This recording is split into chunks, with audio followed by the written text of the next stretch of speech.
Good morning. It's Monday morning. Elle Ingalls here at pressure-free.com. I hear this phrase so often, maybe because I'm super attuned to hearing it. But wherever I go, I will hear people like pass by in conversation and someone will say, I'm so stressed. College campuses. I remember being on Vanderbilt, Columbia, Michigan, Grand Valley once. My own campus where I taught for years, KCC, Kellogg Community College. I would hear somebody just say, "I'm so stressed," and they're talking to their friend or whatever. I've heard it in the grocery store, like someone on the phone to somebody.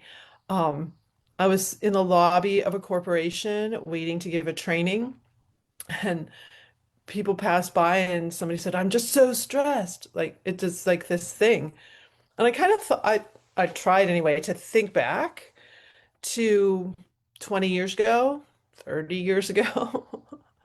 Um, I don't remember people saying that so much. Okay, I don't know if I ever heard my parents say it. Um, and I tried to reflect on myself and say, did I say that like on a regular basis or a situation? I remember one time when I was really, really stressed, but I don't think those words actually came out of me. I was instantly finding solution in the situation. Um, but we hear it today a lot, and I just wanted to talk about that for a moment because it's like, what do we really mean? And some people are walking around very stressed, but everything looks very calm and cool and collected on the outside. I call that, okay, let's lift up the hood. What's happening underneath? What feelings are going on? What medical conditions, mental or physical, are going on? Like, what are the clues? Um, that is, to me, really, really important to not stuff down the clues and not um, seek help, find ways to overcome, which of course is what pressure free is all about, giving you actual tools to stop the release of stress hormones. Um, gosh, I could go so deep on this, but I want to keep it to something actionable, something you can do. Let's go here. If you find yourself about to say the words, "I'm so stressed," that's the moment to pause. I mean, you're starting to almost claim it. I'm so anxious. I'm so stressed. I'm so exhausted. Like any of those phrases where you're kind of claiming a less than optimal feeling for yourself, I would encourage you to just pause. Just pause for a moment. Like the moment I do it, I feel my shoulders relax, my belly relaxes. I go to my belly to relax my shoulders. And also my face then relaxes. There's less tension in the jaw, less tension in the forehead. Um, and that's another way you can identify. Maybe you're not thinking the words, but you're just feeling tension. So your brow is furrowed here, your jaw is tight, your shoulders are up, you're like curled. If you're in this position, like take a moment. I have a graphic of a guy who's all curled over his laptop and there's just so much tension in him. But it's a great illustration because we will go into that. We'll go into that tension. So noticing physically, those physical clues, noticing how you're feeling. A lot of times people will shove down the feelings. It's not what we do here at Pressure Free Living. We notice them. We don't try to control them. We notice them. But if we don't trigger the stress response, we won't overreact in them. Does that make sense? So we're interrupting the release of hormones that are going to cause us to overreact in whatever emotion we're starting to feel. So if I were about to say, I'm so stressed and I trigger the stress response, I'm like exponentially magnifying that feeling because now my entire being either wants to aggressively fight, run away, freeze.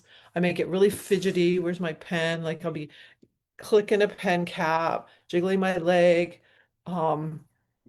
just frantic. Frantic is another word that comes up for people, like very frantic. So so we're interrupting the release of the hormones. Okay, now keep that belly relaxed, and you get to choose how you're going to respond to this situation. We hear that a lot. Choose your response instead of reacting. But how do we do it? The only way to really truly do it is to stop the release of the hormones. If you do that, your brain can actually think so much better to come up with the solutions for yourself. So I move to questions that power me toward what I want. So if I'm about to say, I'm so stressed, and I feel it like my shoulders are going up, right? I'm so stressed. That pot, like that moment, you got a 10-second window to interrupt the stress response. Like you've got this moment, relax the abs, relax the body, allow your brain to think for a moment. The other thing is we're in such a hurry for answers. We can grab our phones today and get instant answers on things. Some of them, by the way, are not so good. Somebody was looking up something using AI, and I'm saying this because I think it's true. AI is taking all this information, distilling it into these little sentences. The best it can be is average. And your prompts matter, but the best it could ever be is average from all this information. Some of the information is wrong. When I look up things and ask about the stress response or stress and how to stop it, you get the typical answers. Slow down, take time off, yoga, meditation. I'm not saying any of those things are bad, but you could take time off and be more stressed than you are when you're at work. It's not a question of that. The question is, are you releasing stress hormones? Are you triggering the stress response? You could be doing that on a vacation, more so than you would even at work, because maybe at work you're more in control. But when you're on vacation, you're not flying the plane. I I have CEOs that want to always be in control, leaders who love being in control, so they have to relinquish their control to the pilot, to the Uber driver. Like that's very stressful for them. They want to be driving the car. They want to drive the plane. So it's kind of interesting to to take a look at that. So I'm just sharing that because you might get some answers that aren't really particularly helpful. And there's all these trainings today that take hours and hours and hours to learn how to de-stress. You don't have to do that. It's a very simple formula. So back to this idea, I'm about to say, I'm so stressed. I pause, relax my belly. Notice how my face kind of widens. That's a good thing. Shoulders are down. Now I'd ask a question like, how can I finish this project easily? Because we're in this hurry mode, okay?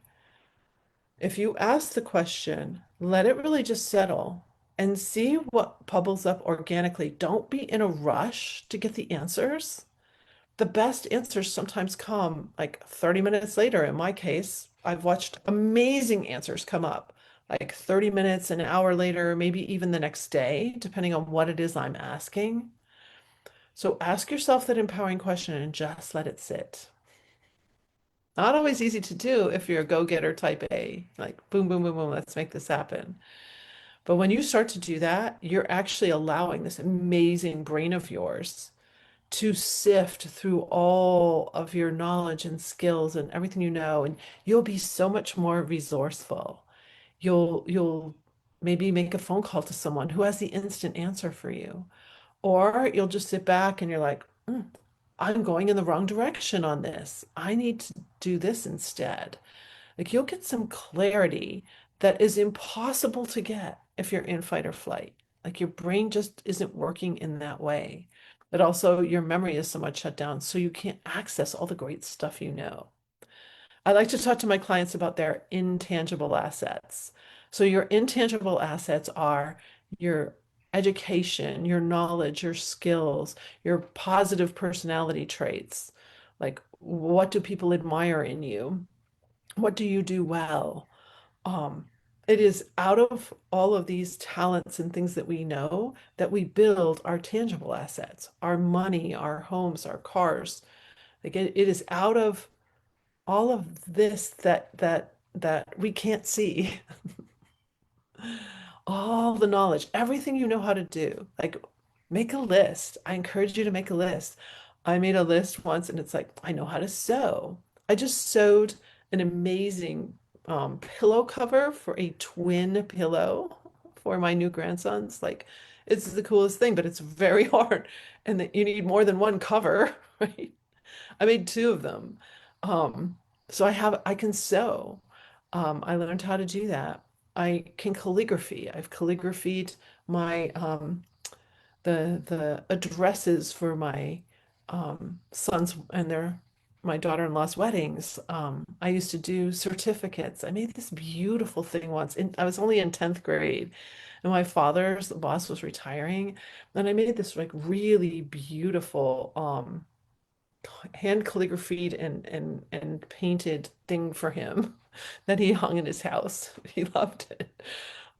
So what can you do? A lot of times we have shelved some of the talents that we have because we're in stress mode, because we're in this constant rush, um, and feel like we're too busy and too exhausted.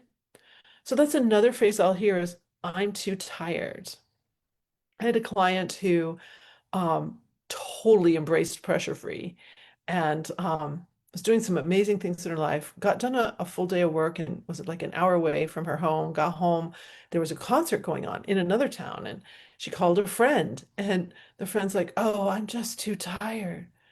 And that was this huge realization for my client. She's like, I've just had a full day of work, commuted 2 hours, and I'm not tired.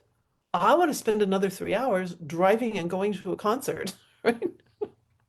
So she just took herself because she had the energy and the drive and the excitement. So another clue is life kind of meh, I guess is a word. I don't really like that, but like is it just kind of dull? Like you're just going through the motions. I've had clients who've experienced that too. Like I feel like I'm just going through the motions. I'm not really loving life. I'm not really embracing life. It's more of like of a depressive thing. So stress and anxiety could be like a heightened thing or it could be a lower thing. Um, and that's another space to look at and say, okay, so notice the question we will typically go to is, why am I so depressed? The moment you ask that question, your brain is searching for all the negative in your life, like all the things that aren't going right, all the cons, all the things, all the reasons why. That question is not nearly as helpful as how can I flip this script or how can I engage in life again? How can I start to belong to community again? Like, what question moves you to what you desire or what you want to get away from? So that's a very interesting thing to look at. You can do it with your health, you can do it with your relationships, you can do it with your work, your school, really anything that you're like, this needs to change, or I want this to be different. I want to feel better here. Sometimes people can't give me a real target when we're starting this work, a real vision. And that's because the stress response keeps us locked and frozen from really moving into the future because we're just supposed to be in the very present to fight the attacker. Okay, we're not supposed to be future visioning and creating for ourselves. So if you ever have had trouble like trying to plan your life, that's a clue. Notice I don't say that these are bad things. I call them clues. If you bite your nails, that's a clue. If you fidget, that's a clue. Um, it's so amazing to me how things can shift and move once you've noticed all this. Noticing is probably one of the biggest parts of pressure-free living. So if you say to yourself, I'm so stressed or I'm so exhausted or you wish things could be a little different, I'm so here for you. You can go to my site, lingalls.com, book a call, and we can talk about it. And of course, I wish you a beautiful pressure-free day.